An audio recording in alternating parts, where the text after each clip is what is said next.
বাবা আহমেদ, একটু শুনে যাও। আসছি আম্মু।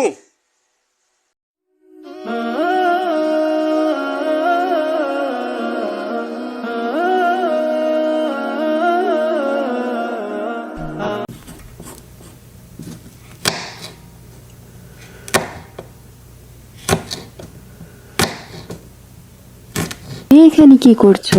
আহমেদ কোথায়? দাদু, সামনের দিকে একটু সরো তো, দেখো না কাজ করতেছি। পরে যদি শরীর গোতা টোতা লাগে তখন তো আবার আমারই দোষ দিবা না।